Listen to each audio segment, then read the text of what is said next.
Joey could have taken the gallows to greatness in a dynasty to match the Kennedys. The papers wrote only the bad things about him, but Carmela knew the possibilities, cut short by a hail of bullets at Umberto's clam house in the heart of Little Italy. "Blood in the streets," screamed Carmela. "The streets are going to run red with blood, Joey." Joey's mother, Mary, fainted. She wore old country black. 4 young men carried her downstairs to the basement parlor of Guido's funeral home, a Greek Revival brick mansion built by robber barons. Someone held smelling salts under her nose. My Joey, what did they do to my Joey? What did they do to my Joey?" The night before, a doctor had been sent to Mary's wood-frame, asbestos-shingled rooming house in a run-down section of Flatbush to administer tranquilizers.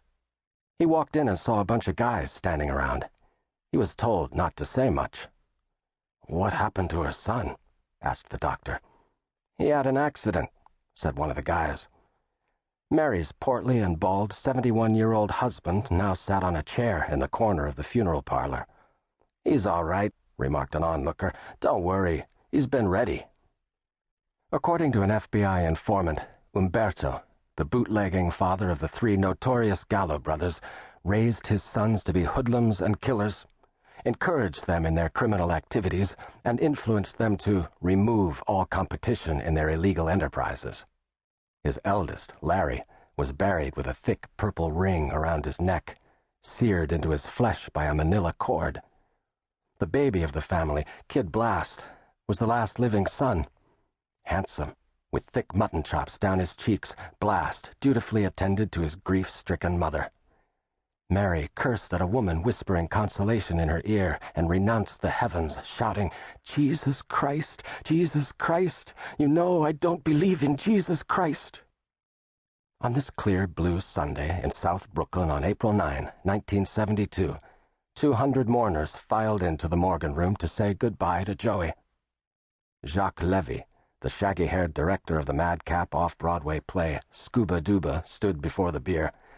Years later, during a late night with Bob Dylan, Levy would recount this sad day when sitting down to write Joey, an 11-minute ballad on the flip side of the Hurricane Carter story on Dylan's album, Desire. "I never considered him a gangster," said Dylan of Joey. "I always thought of him as some kind of hero in some kind of way, an underdog fighting against the elements." Dylan crowned his eponymous hero King of the Streets, nobler than the fool in The Gang That Couldn't Shoot Straight, the gangster farce by hard-boiled newspaperman Jimmy Breslin. Inspired by the Gallo Gang, the novel featured a band of ragtag crooks led by Kid Sally Palumbo, played in the film version by the city's favorite lanky actor, star of stage and screen, sideburns Jerry Orbach. Orbach made his name over a decade before playing El Gallo, the bandit star of the hit musical The Fantastics. Looking down on his dead friend, he couldn't help but regret playing Joey as such a bumbling idiot in The Gang That Couldn't Shoot Straight. Breslin's book had portrayed Joey as a clown, Orbach told Time magazine. Then when I met Joey, I was absolutely amazed to find out maybe he had been a wild kind of nut before he went to prison, but something had happened to him inside. Joey had an intense sense of destiny, added Jerry's wife, Marta. If he was truly marked for dying this old-fashioned way, in style, would have been a point of honor to him. He was afraid he would choke on a piece of steak or slip in the bathroom. Marta and Joey forged a friendship over hours in the kitchen of her Chelsea brownstone. She towered over him as he sipped his coffee spiked with anisette. Joey affectionately nicknamed her the Big Job.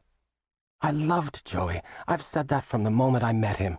He was like a member of my family," Marta told Women's Wear Daily, the foremost authority on the newest rage in New York City. Radical chic was out. Gangster chic was in. "He almost became one of the beautiful people," dapper author Gay Talese told WWD. "I went to a dinner party about a month ago in the home of Linda Janklow, and all they did was talk about Gallo." High society had more to chew on after Joey's murder, which sent a shudder throughout the social and literary circles of New York, reported WWD. Susan Sontag, the skunk-haired voice of the city intelligentsia, regretted her missed opportunity. "I wish I'd